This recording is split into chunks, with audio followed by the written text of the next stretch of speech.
اشتريت 15 فستان سواريه و6 بنطلونات و7 جزم و8 شنط. كل الحساب كله 900 جنيه بس. بس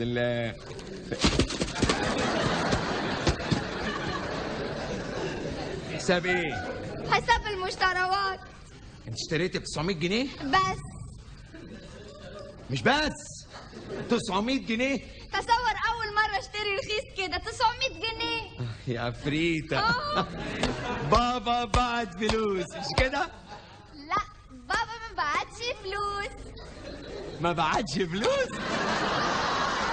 لا ما بعتش.